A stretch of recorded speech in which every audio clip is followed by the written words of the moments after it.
On Tuesday morning, a vigilante groups in Port Harcourt discovered a deceased newborn baby in a manhole along Ikwerre Road. Godstime Ihunwo, the chief security officer of Nkpolu-Orowurokwo, reported finding the male infant during a patrol at about 5 a.m.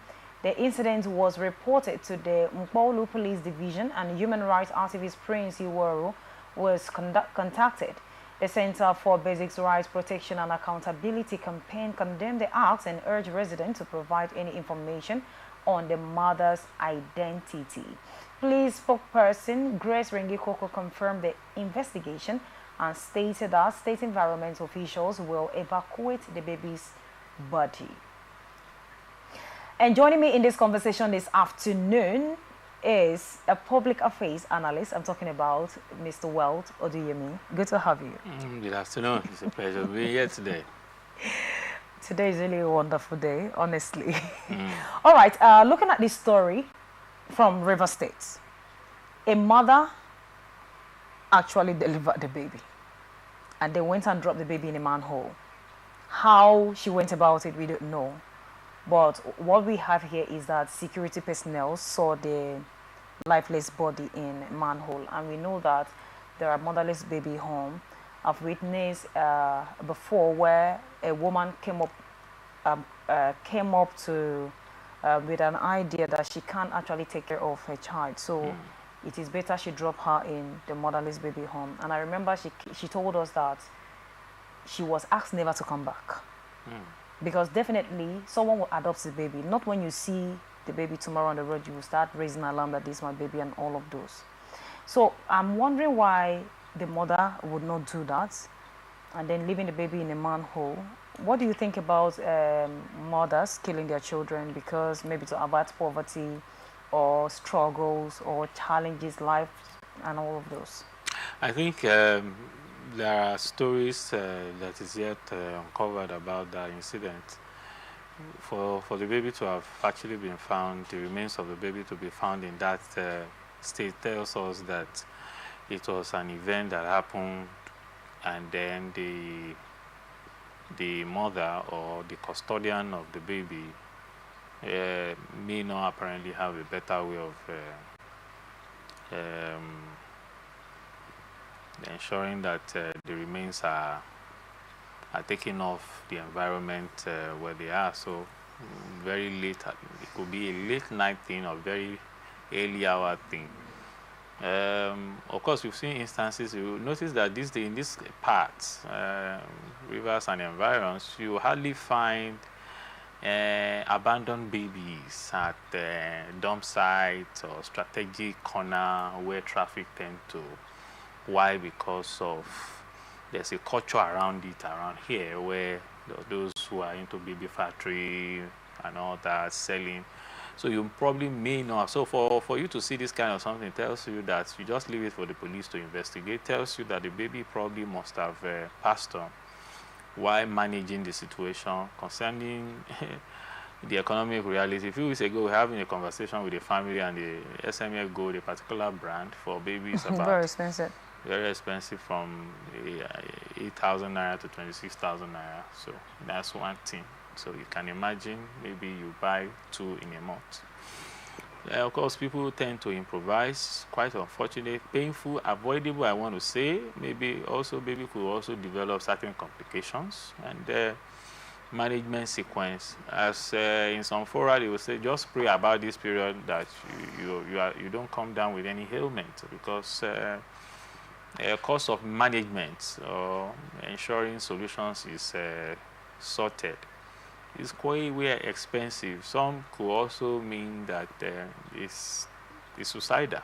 You know, when health conditions tend to get to a point where an emergency is the emergency button is activated, and then there is no help. Then you watch helplessly, and then the baby gives up. So I want to think that certain management sequence adopted during the caregiving to the baby was a state of helplessness. So the eventualities, the unexpected happened, and I remember when years ago when that kind of scenario happened to me, and I was summoned, and I told them that let me consult my family. And by the time I did all of those, we were given the remains of the baby.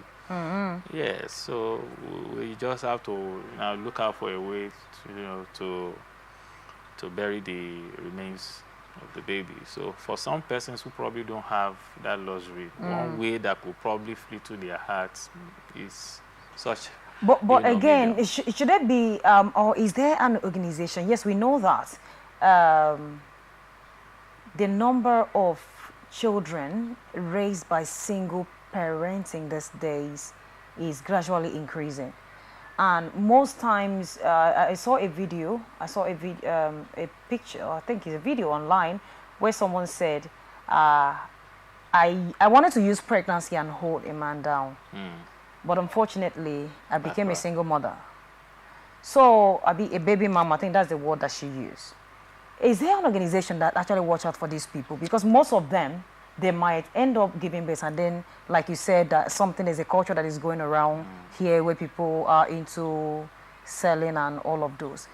Is there an organization that track these people, that watch them raise their children at least up to a certain age before? Well, there are. It's just that, so if you don't ask, you probably don't know. I know some here in Port Harcourt, at least 2 organizations that is tailored, that primary objective is to look out for these young girls who probably have been a victim of rape, some probably, yes, because of one mistake or the other, then family reject them, and then they are the beck and call. Then maybe 1 or 2 persons who apparently wants to help.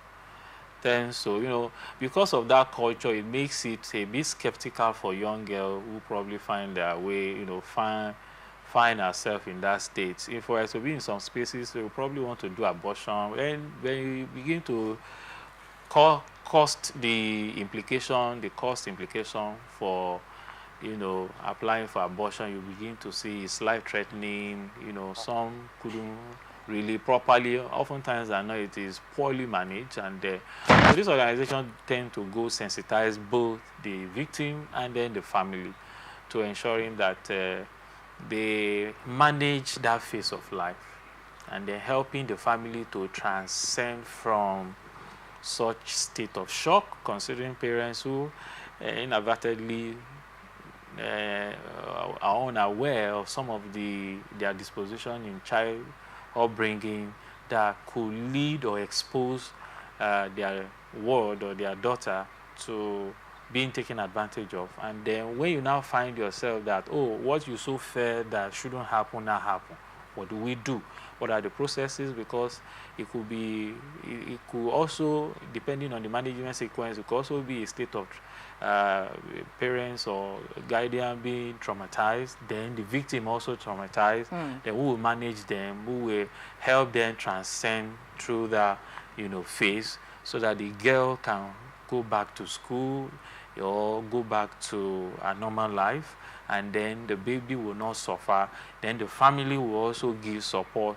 But you tend to want to say that a lot of people or family wants to cover it because it's perceived that, it's shame, you couldn't bring up your ward or your daughter, or maybe, I left my ward or my niece or my daughter with you, and then you did yours, and those kind of drama. So we have those organizations. The point is that once you have cases of such, it's not a death sentence. It can be managed. There are experienced and capable hands who can help you, manage that scenario so that you will not fall victim. It's unfortunate because the after effect will be that you now have single mothers, and then the perception of people around your environment, our culture around people who are single mothers. And then the current reality in the social media space and entertainment is that an average A-lister celeb has a baby mama somewhere. It's only that we don't have baby fathers. I didn't hear that. Did you say we don't have baby fathers? It is not as pronounced. No, since it's mamas, it will be baby papas. What do you think? It is not as pronounced as the baby mamas. Oh, wow. All right, next story is from Anambra State.